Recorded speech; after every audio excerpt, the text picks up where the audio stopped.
Mae testyn pnawn yma yn yr epistol cyntaf, Colosiad a'r bennod gyntaf a'r unfed adnod ar 20. Colosiad, pennod 1, adnod 21. Wrth gyflwyno y pwnc sydd gen i, fi gadw ni ddechrau rhoi darlun i chi sydd i gael.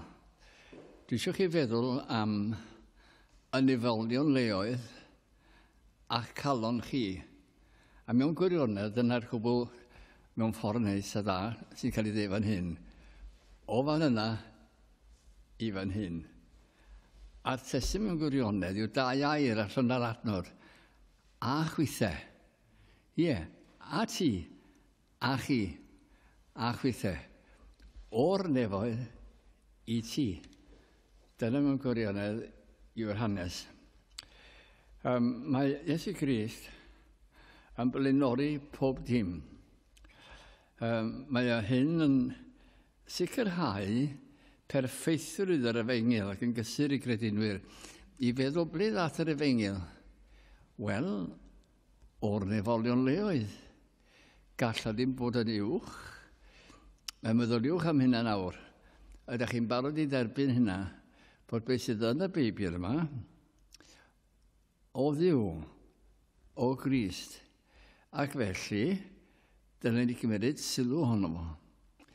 Dyma beth sy'n rhyfedd, mae'n lawer o leisio, llawer o gryfyddau i gael, ond maen nhw gyd o ddyn, i ddyn. Ond tydi Cristnogaeth ddim felly, mae o Dduw i ddyn, ac felly mae'r rhaid i ni cymryd sylw. A beth sy'n rhyfedd ydy, fi allwch chi roed un Beibl mewn gwlad, a mae'r peth yn lledu mewn llyfr, da chi'n fel, sydd hig yn blanedd iddyn nhw.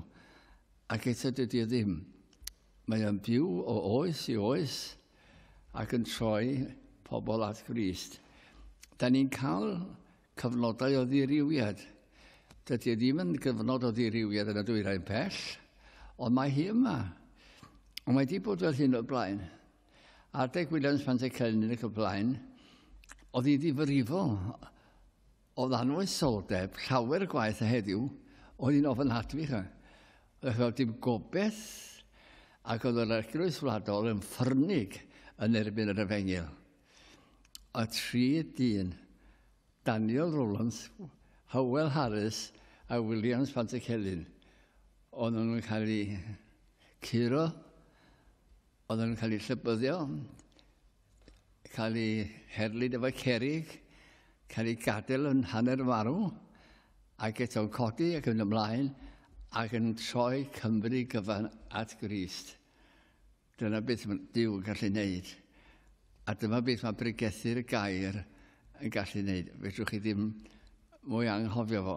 Ac os ydyn ni'n esgeulus ohono fo rwan, pan ddewch chi at derfyn eich bywyd, fe ddechreuwch chi feddwl, mae'n siŵr o'r wir, does a ddim ffordd arall, dyma'r unig ffordd.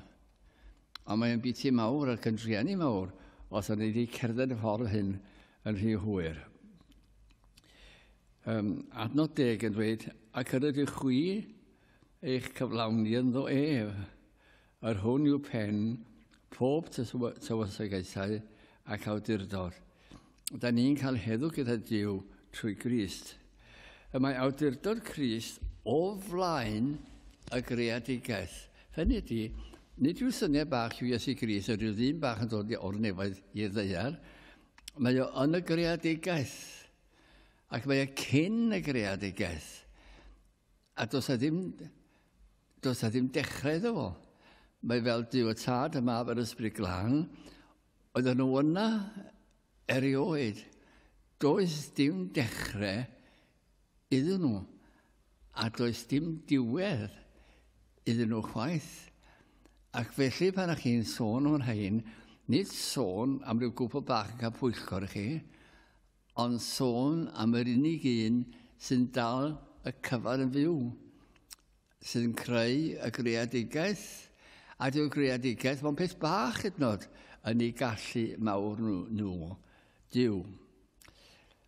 Yn adnod 7, mae'n dweud, ac y mae e fe cyn pob peth, Ac ynddo ef y mae pob peth yn cyd-sefyll. A chi da, mae Crist o flaen pob peth, a mae'n dal pob peth I fynd. Byddwn ni'n gallu bodoli pnawn yma, na'r geistedd ar y cadeirydd yma, na'r capel mae'n sefyll, ond I bai fod o'n gadael i'r peth fodoli.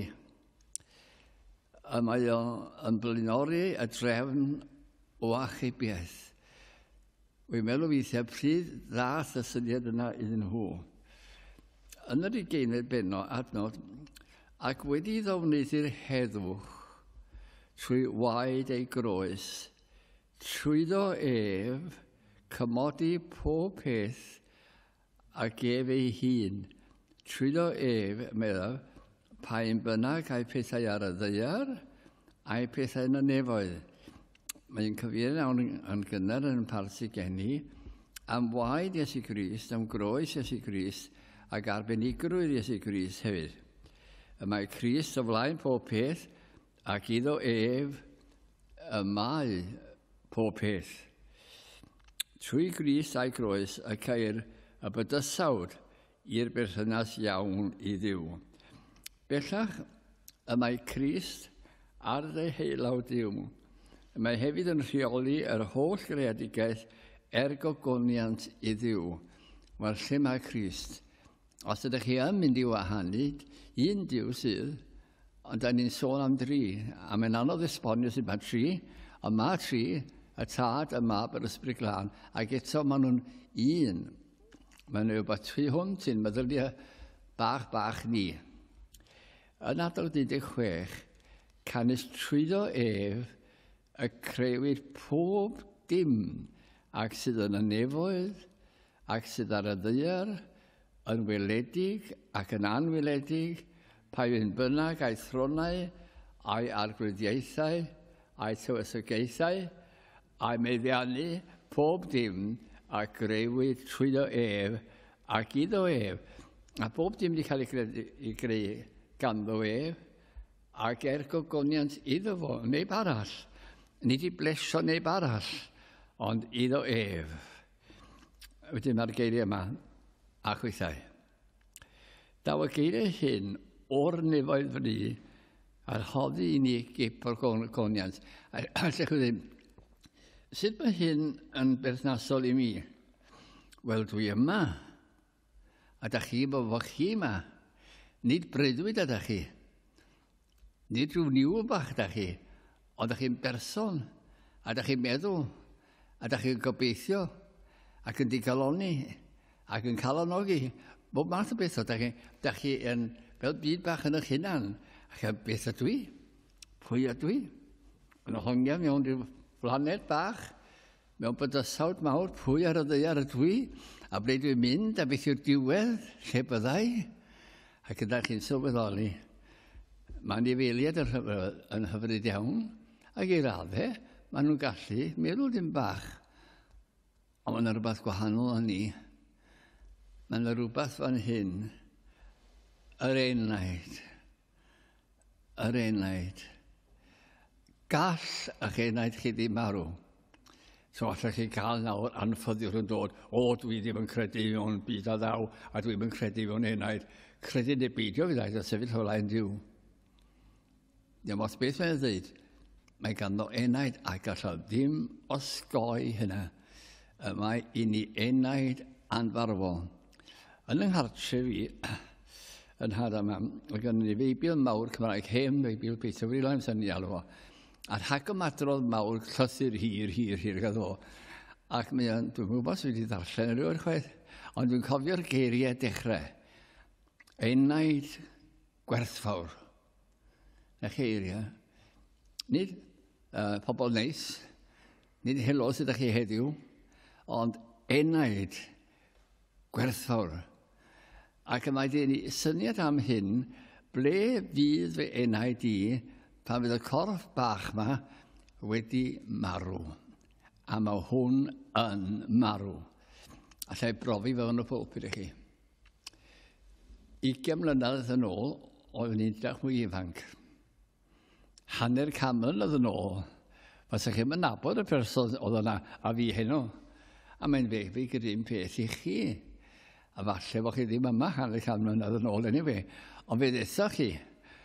Ond ydych chi'n byd wahanol nawr i o'ch beth o'ch chi 20 mlynedd yn ôl. Wel, beth sydd gynnon ni'n special? Enaid.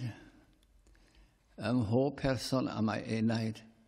Ym mha le y byd y drigfan wedi'r wel y byd a dan o fy enaid meddwl weithiau am y siwrna sydd o flaen cyn i ddiw dy roi fyny, cyn i arwedd yn bedd, mynd adnabod Duw.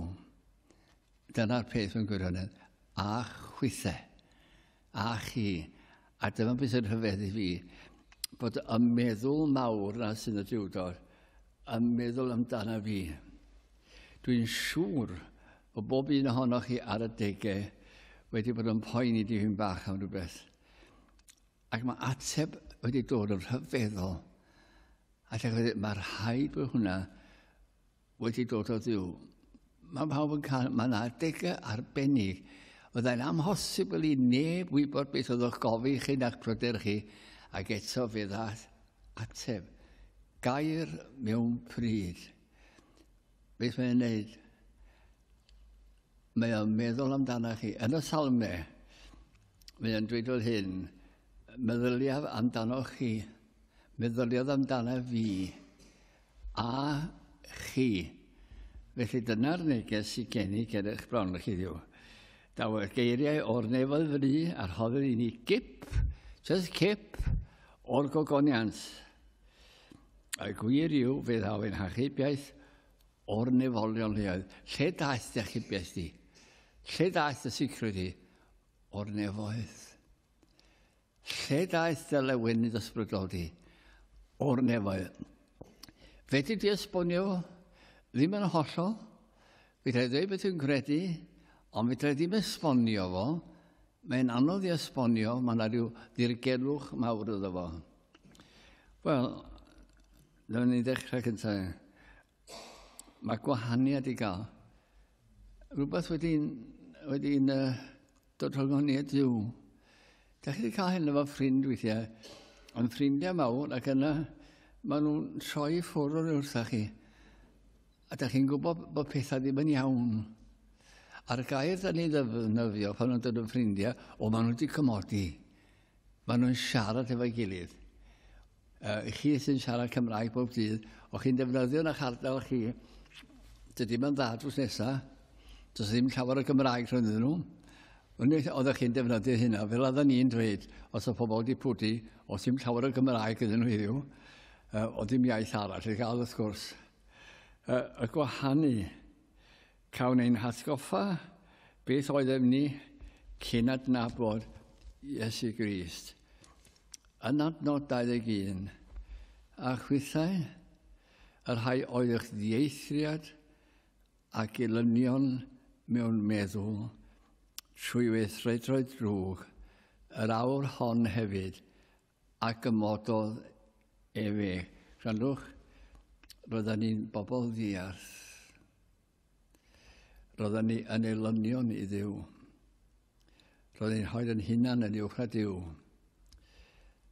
Beth yn bod â ni gweithredoedd drwg, ond ydyn ni wedi cymodi. Mae yna Gymraeg, Saesneg, beth bynnag eto. Da ni'n siarad yn gilydd bellach. Mae rhywbeth wedi digwydd. Ydych chi ar delera da gyda'ch Duw. Ydych chi'n siarad efo Duw.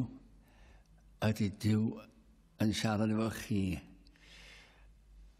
Yma cawn ni felly ydy a chi, efo pwy sy'n siarad Duw, efo ti, efo chi.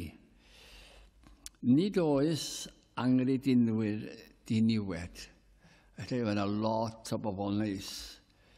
Wel, yn cytuno, ond da ni'n gweld eu celon enw. Os nad yn nhw'n credu y maent yn elynion i Dduw, maen nhw'n bell o diwrthiw, a mae'n amlwg mae'r rhai mwyn eraill. Ond fydwch chi'n dweud, chor, mae'r rhai sydd yn edrych yn ffein, ond gallu meddwl yn gas am nhw'n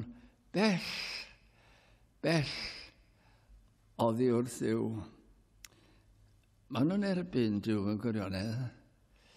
Maen nhw'n barod i fod yn iawn ar y wyneb, ond yn erbyn Dduw. Oedd hyn i gyd yn ein meddyliau ni. Yn ddiarth i Dduw. Da chi'n ddiarth i Dduw pan yma? Chi sy'n gwrando yma ar wes yn da neges yma, wel, mae'n debyg llawer hanner Cymru ac falle llefydd eraill hefyd. Ydych chi yn elyn i Dduw? Wel, os na, ydych chi'n caru Dduw te? A beth ydych chi'n feddwl efo caru Dduw? Mae'n stad ofnadwy i fod. Ystyr y gair cymod yw heddwch. Fel ein bod ni mewn perthynas dda, da ni'n cerdded gyda'i gilydd, fel cyfeillion Dduw a fi. A chi beth mawr i ddweud, Dduw a fi. Dduw a chi yn cerdded gyda'i gilydd trwy fywyd, a trwy ddyffryn annau am ddawr amser. Mae hyn sydd wedi torri perthynas gyda Dduw, y mae dyn wedi pechu. Na pam. Ac felly, a cymodi dyn gyda Dduw, ond y peth yw, a ydych wedi gweld eich angen. Hwna'n beth anodd. Ydy gweld eich anodd, pan chi'n deud eich ddyn, da chi'n sal, na dwi ddim yn sal. Da chi'n edrych yn ofnadwy, na dwi'n iawn sy'n byd y bod ar y fi. Mae'n anodd weithiau i argyhoeddi rhywun fod o'n sal. Mae'n anodd i argyhoeddi dyn i fod o bechadur. Na i ddyfynu rhan o emyn da ni'n ei ganu ar y diwedd. Fi'n hoff, dwi eisiau yn fangladd, a dwi'n hoff ohoni hi. Ond wydwch chi, da ni'n canu'r geiriau, achos bod y barddoniaeth yn lws, a mae'r iaith Gymraeg yn lws, a mae'r dôn yn lws, a da ni'n mynd hefo hi, ac yn canu nerth y penna mewn part hefyd. Ond byddwch chi'n meddwl beth mae'n dweud. Rwy'n lawd. Rwy'n rwnt. Rwy'n euog. O byd rigaro gem. Ac yn sylweddol i beth ni'n ganu. Ydych chi'n credu beth chi'n ganu, cyn i fi ddod i'r abod ar arglwys i Gris, ydych chi beth o'n i'n hoffi? Emyna'r farn. Sut ar y ddeiar, o'n i'n mwynhau'r barddoniaeth, ac yn mwynhau'r gerddoriaeth, ac yn mwynhau hwyl y canu, deall y geiriau, ac eto ddim yn deall. Dewch edrych yn nhw. Rwy'n glawd, tlodi. Haidwch dod i'r man lle nad oes cynnych ddim o gwbl i gynnig i Dduw. Dduw'n gofyn i ti, beth ti'n sefyll ymlaen i? Beth sy'n gen ti? Dim byd. Beth o ti'n credu? Dim byd. Os gen ti rhywbeth i ddiolch amdano? Dim byd. Tlawd. Tlawd. Allwn ni fod yn tlawd yn ariannol, ond tlawd yn ysbrydol. A chi beth ofnadwy. A llall yw yn frwnt, yn glawd, yn frwnt, neu ydych chi'n y gogledd yn gwrando, yn fudur. Yn gwaith, yn Cymraeg y gogledd, llawer gwaith. O i fi yn i mi. Yn frwnt, yn fudur.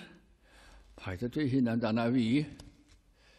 A mae hwn yn golygu ein meddyliau yn gallu fod yn frwnt, yn fudur. Da ni'n gallu byw mewn byd brwnt yn ei meddyliau a'n dymuniadau. Yn aml ein gweithredoedd, dylas efo cwylydd arno ni. Pan ni'n meddwl weithiau sa rwy'n gallu darllen ei meddyliau ni, bydda ni'n cochi, bydda ni'n gwrido, dyl efo cwylydd arno ni. Ond dyna beth ydda ni. Rwy'n euog. Euog o flaen Dduw. Ac mae'n amhosibl i ni geisio perswadiad Dduw ein bod yn ddiniwed, i ni ddim yn ddiniwed, fel yr ydym ni yn haeddu hedd. Nawr, lle fyddwch ar llun lle, wrth flaen y ddiwrnod gan sefyll o hybell, yn tlawd, yn frwnt, yn euog, yn hawdd i ganu fo. Mae'n anodd iawn i wybod o. gwaith beth i ddeall o yn dlawd am rwnd yn y iog. Yn cofio yn yr capel cyntaf ni yno, o'n i'n weinidog newydd, felly o'ch chi'n cael gwahoddiad i gapeli eraill. Ac o'na un cyfarfod yn y pentre hwnnw, o'na 20 o gapeli yn y pentre, mawr i gyd. Ac oedden nhw'n cyfarfod i un cyfarfod, ac o'n i yn pregethu achos bod hi'n newydd. A dyma fi'n dweud bod ni'n bechaduriad. A oedd o'n fenio ta fi, wel, oedd i'w gwneud fi'n goch. Da chi'n dychryn y plant bach yma. Da chi'n dychryn y bobl ifanc. Da chi'n yn anghwrthas gyda ni. Galw ni'n bechaduriad. Pobl capel da ni. Oedd hi'n ffyrnig. Wel, o un bechadur i bechadur arall o fi, rhaid chi feddwl yma pethau hyn. Ac fe troi ffwrdd mewn tempar o nadw. O, diolch. Fi'n gofio fy hyd heddiw. O ddim yn ei weld o gwbl. Ddim yn ei gweld o gwbl. Wrth flaen o ddiw rwy'n dyfod. Gan sefyll o hir bell. Pechadur yw fy enw. Ni feddaf enw gwell. Trigaredd. Ie. Wy'n ei cheisio. A'i cheisio eto wnaf. Trigaredd i mi dyro. Rwy'n marw. Onis cyf. Faint isio? O, wela. Pechadur yw mi welaf. Mae'n step go fawr. Pechadur yw mi welaf. O ddiw na allaf ddim. Rwy'n dlawd. Rwy'n frwnt. Rwy'n eog.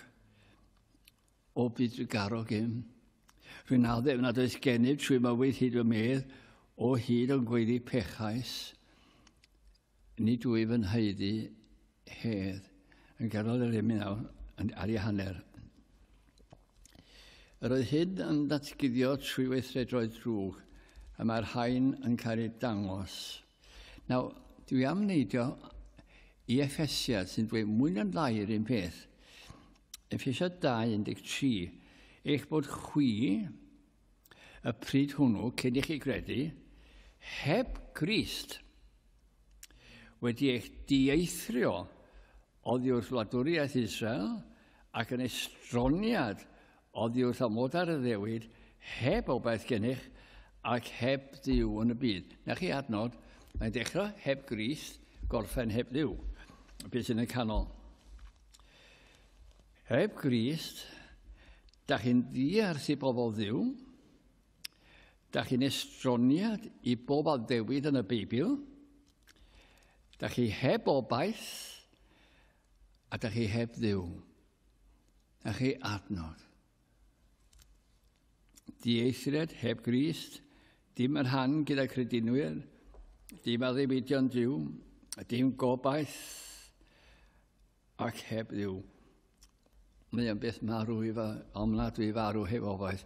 O'n un o'r ysbyty'n waith yn gweld ar ryw ddyn yn dioddefyd, ddyn ffein. A dwi'n arfer os yr ysbytiau at y gwely nesaf, neu falle y cwbl fain bynnag sy'n am. Ac cyn i fydd ato, meddwl fo chi, dos, gyda'r wedi. Dwi'n eisiau dy wedi di nad y Gristi. Oedd o marw. Oedd o marw. A chi beth ofnadwy? Wedi gweld rhyw bethau'r hyfedd o chi. Y sefyllfa anobeithiol. Ond mae'n anodd iawn i ddweud rwy'n dlawd, rwy'n frwnt, rwy'n euog. Ydych chi'n gwybod ystyr hynna? Ydych chi'n gwybod ystyr dim byd? Wel, roi stori fach i chi nawr, lle ddysges i ystyr dim byd. Yn yr ysgol fawr, lle, oedden ni'n galw i brynu, ac o'n i'n y dosbarth cyntaf, o'n i'n 11 oed. Ac ond i'n cael arholiad mathemateg, ac o'n i'n anobeithiol. Allech chi'n credu, mor anobeithiol o'n i. O'n i ddim yn deall y tables, o'n i wael. Ac o'n i'n amser hyfel, Ac felly nhw'n dod pwysau yn y bapur yr un, ni a 4 swm i wneud, a 4 marc, na 5 marc a bob swm. O'n i'n gwybod o'n i'n cael wrong, o'n i'n barod i hynna, o'n i wedi paratoi fy hun. A wedyn, dyma y bachgen oedden ni wedyn yn rhoi fy hapur iddo fe, a fo'n cael i bapur e. A dyma fi, oedd o wedi cael un yn iawn. Fe gafodd o 5 allan o 20. A hapur i dim allan o 20, o'n i'n gweld i byd wrong na. O'n i'n gwybod wedi cael o cwbl o wrong. Nid i allan. A wedyn dyma'r athro yn dweud, gweithiwch allan y percentage o. Ond am wneud dim byd, fe gafodd o 20 mwy o farcio. A dim ond 5 y ganddo o. A ces i ddim byd rhagor sydd i at athro. Ac o'n i'n un datlegar, mae'r rhaid dweud, efo'r athrawon. Ond sy'n rhywbeth fi, mae yna rhywbeth yn anghywir gyda egwyddorion mathematig. Beth chi fel hwn? Wel, dwi'n meddwl bod nhw wedi ystyried yn iawn ystyr ffigurau. Sut felly? Wel, dyma fi'n dweud, mae o wedi cael 5, ac mi cael dim, holl o 10. Ond dyma chi'n dweud, i weithio allan y percentage, mae o wedi cael 5 ar 20, wedi cael 20. Mae wedi cael gymaint o hynna. A wedi cael dim. Dyma'n ei sens fi. Mae o'n cael rhagor am wneud dim byd, a dwi'n mynd cael dim byd. Ac yr athro'n trio esbonio fi, a wedwch chi, mae hyn yn wir o'n i yn un dogyn. A dyma fi'n dweud, ti eisiau gweld y prifathro? So eis at y prifathro. Wel fi, sy'n go. Ac oedd yn gawr o ddyn, mae'n dod i dim omol, o'n i fach. Ond mae gen i gwyn fydda fi, nid yn erbyn yr athro, ond yn erbyn egwyddorion mathematig. A dyma fe'n esbonio, y broblem. Ond dwi'n gweld eich broblem chi efo. Mae hi yn broblem dyrys, dydy. Yma hi'n broblem dyrys, medda fi, a dwi eisiau chi datrys hi. Wel, nai, rhowch o'ch llaw allan. O, hwnna beth peryg, pwys ni. Ond oedd o'n mynd i ddefnyddio dim byd. Ac llaw chi allan nawr, dwi am roi dim byd yn y llaw chi. Be wedi roi i chi? Dim byd i fi. Dwi am roi dim byd arall i chi. Beth sy'n gyda chi? 2 dim byd i fi. Rhaid i'n arall i chi? 3. Beth sy'n gyda chi nawr? 3 dim byd. A 4 dim byd. Nawr, rhifwch nhw fyny. Faint sy'n gyda chi? 4 dim byd. Na, gyda dim byd. Na, 4 dim byd, mae fi. Felly mae yna rhywbeth yn anghywir yn yr egwyddorion. Wyddoch chi, o faint o flynyddoedd cymeryd o'i fi ddeall yna? 8. Ac o'r diwedd, dyma'r peth yn talo fi, dim byd yw dim byd. A dim byd, a dim byd, a dim byd, a dim byd, yw dim byd. Rwy'n dlawd, rwy'n frwnt, rwy'n eog. Dim byd. Lot o ddim byd, ond dim byd. Wy wedi bod yn dda, dim byd. Wy wedi bod yn garedig, dim byd. Wy wedi mynd i greu peth yna, dim byd, dim byd, dim byd. Dim yn ein dwylo. Eithaf ar awr hon yng Nghrist Iesu, yr rhai oedd eich gynt ymhell a wneithbwyd yn agos trwy waed Crist. Y mae hyn wyrth pechadur yn dod i heddwch gyda Dyw, a Dyw yn llenwi dwylo gyda trigaredd. Mi glywais gynt o Iesu'r un emi nawr. A'i fod felly nawr yn derbyn publicanod a phechaduriad mawr, o derbyn arglwydd derbyn fi gyda hwy, a maddau'r holl anwiredd. O meddwl yw, wir o'n gyfeillion, a maddau'r holl anwiredd, heb gofio'r camwedd mwy. Ac yna y cymor, heddwch gyda Dyw. Yn 21 a 22 yn y fenod yn edrych hynny, yr awr hon hefyd, y cymododd y fe yng nghorff ei gnaw Def Trefarolaeth, i'ch cyflwyno chi yn sanctaidd ac yn ddifeus ac yn ddiargohydd ger ei fronef. Dwi am eich cyflwyno chi i Dduw. A mi fyddwch chi lan. Wel, dibyn mawr y cymod oedd achubiaeth trwy heddwch gyda Dyw. y mae dibynnu gyda Duw y fendith fwyaf gall fod mewn profiad pechadur. Ydych chi wedi dod? Ydych chi wedi gwneud y daith? Mae'n bell un, yna rhyw saith weinidog eithon nhw, ac mae'n debyg oedd hi'n eglwys go fawreddog, a phobl fawr yna, ac yna un fonediges yn mynd allan. A medda hi wrth Richard Baxter, medda hi wrth fo, Sir, yn credu heddiw, o'n i ar y trothwy. A medda wrth hi, ddim digon da, di sefyll ar y trothwy yn ein dim byd. Rhowch eich troed i mewn, a dowch i mewn i fendith. Ac fe wnaeth, mae hwnna'n hanes rhyfedd yn ei fywyd o. Wedi'n cymodi a Duw. Dim rhwystrau rhwng y ddau berthynas fendigedd yn perthyn i Duw, a mae Duw yn dweud ati. A da ni'n edrych at Duw o fy nhad, o fy nhad, o fy ngwaredwr. Mae'r ysbryd glam wedi dod fi at ti. Yng nghorff yr arglwydd Iesu, mae'r cwbl yn cymeryd lle trwy ei farwolaeth yma yn ennill ffawr gyda Duw. Dyma bwriad mawr yr arglwydd Duw, wedi ennill yr rhai pell a'i gwneud yn agos trwy ei fab Iesu Grist. Felly oes gobaith am achubiaeth, oes maddeuant am bob bai, am bob bai, rhai ymnadwy does. A oes hedd y meddyginiaeth, a oes ceidwad i'r fath rai, oes bydd Duw o'r nef yn eglur, mi ddar perais a ber llawn, rhandwch, yma e hedd, a gras, a chysur, gen i'n rhoddion parod iawn. Ni allu disgwyl mwy na thangnefedd na heddwch gyda Duw a chweithau. Na chi'r nodyn personol, ydych chi fanna, ydych chi yn yr a chweithau. Nid ar y trothwy, ond a chweithau. Yr ysbryd glân sydd yn ein harwain i'r berthynas hon.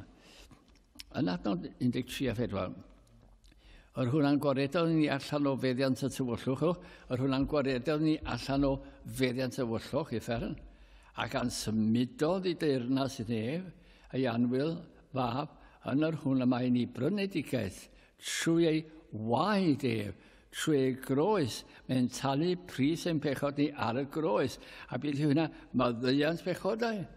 Mae'n cymeryd y cwbl arno fe ei hun. Mae'n cymeryd y bai. Mae'n cymeryd y gosb, a mae'n marw'n yn lle. A felly, da chi'n deud y pechadur, creda, nid edrych, nid sefyll pendroni, creda. Ond mae'n rhywbeth arall hefyd. Pa le pa fod dechrau a folianu'r Iesu mawr, o'r hyn i'r ras ni fedraf. Mae'n llenwi nef a llawr, a'n feidrol ydy'r ceidwad, a'i holl drysorau'n llawn, di derfyn i'w ei gariad, di fesur i'w ei ddawn. Trigaredd a gwirionedd yng Nghrist yn awr yn un, cyfiawnder a thangnefedd ynghyd am gadw dyn, am Grist a'i dioddefiadau. Yndwch hyn, am Grist a'i dioddefiadau, rhinweddau marwol glwy, y seinir per ganiadau, hyd dragwyddoldeb mwy. Nawr te, o diolch am gyfrwngwr, gwaredwr cri i'r gwan, o am gael ei adnabod fy mhriod i am rhan. Nawr, nid yn unig wedi'n golchi, ond gwisgo, fy ngwisgo a'i gyfiawnder. Mae'n beth rhyfedd. Mae'n cymeryd yn pechod ni, y cwbl, a mae'n cael ei gosbi, a mae'n talu'r gosb yn llawn, a mae'n rhaid i fywyd glân ef ar yn cwnt ni. Felly, da ni wedi cael y molchi a gwisgo. ac yn harged bron y tad. Fy ngwisgo o'i gyfiawnder yn harged bron y tad a derbyn o'i gyflawnder wrth deithio'r angel wlad. A mae bywyd newydd yn ein haros y mae'n nefoedd yna'r cyflwyniad. Y mae Crist yn cyflwyno ei bobl wrth ei henwa. Yng nghorff ei gnawd ef, trwy farwolaeth i'ch cyflwyno chwi sut mae'n ni gyflwyno fi rwan i Dduw, yn sanctaidd ac yn ddifeus ac yn ddiargyhoedd ger i'w ronef. Ond o arglwydd, ti'n gwybod beth o'n i? Ie, ond dyn nhw'n yna bellach. Lle maen nhw? Ar y groes. Ond dwi ddim wedi cyflawni'r corchmynion. Sut wyt ti'n edrych yn y mae wedi cyflawni nhw drosto ti. Wyt ti'n hardd bachu, mae'r bachu. Wyt ti'n hardd o'r. Yn llyfr Judas, mae'n rhaid yn glws iawn. Eithaf i'r hwn a ddichon eich cadw chwi yn ddi gwymp ac gosod gerif o goniant ef. Mae'r arglwydd Iesu Grist isio eich cyflwyno chi i Dduw. Sut? Yn ddifeus. Dim byd. Mewn gorfoledd i'r unig ddoeth Dduw. O flaen ei dad, felly mae'n dweud, dyma John, dyma William, dyma Mary, dyma pwy bynnag. Heb fai. Heb fai. Mewn gorfoledd unig ddoeth Dduw, ein iachawdwr ni, ac iddo ef y byddog o goniant a mawredd a gallu ac awdurdod yr awr hon ac yn dragywydd ac fiawn ymlaen. Am weddill ein hoes, da ni'n dilyn Iesu.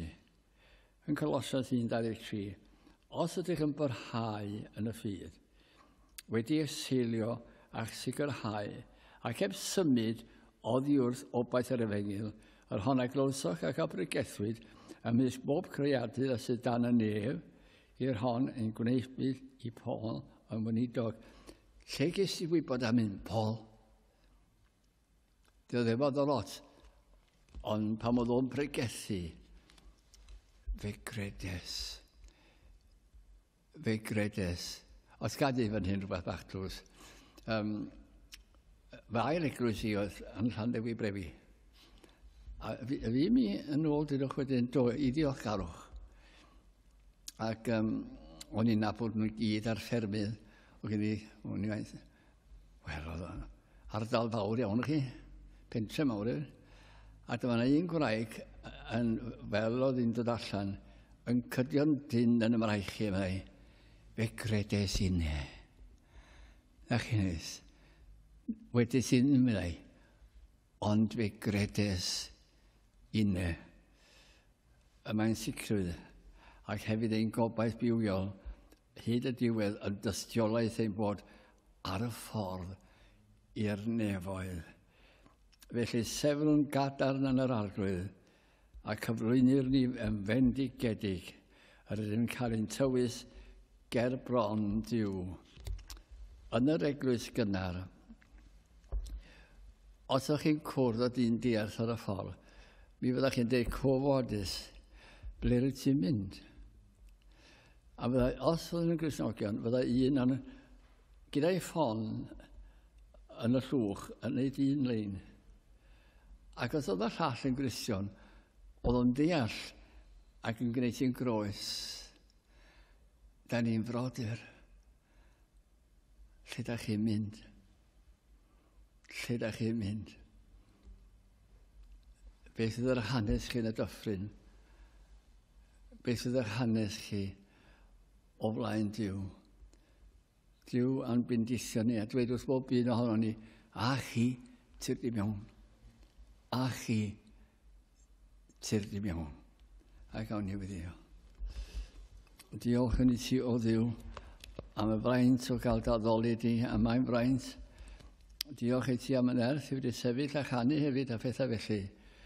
Ond diolch i ti o arglwydd am dy hir ymynedd hefo ni. y cwbl i gyd o arglwyddion gwynfyd ac adfyd. Beth bynnag bo'r amgylchiadau, yr ydym yn perthyn i ti. A dyn ni'n perthyn i bobl yno a chwithau. Amen.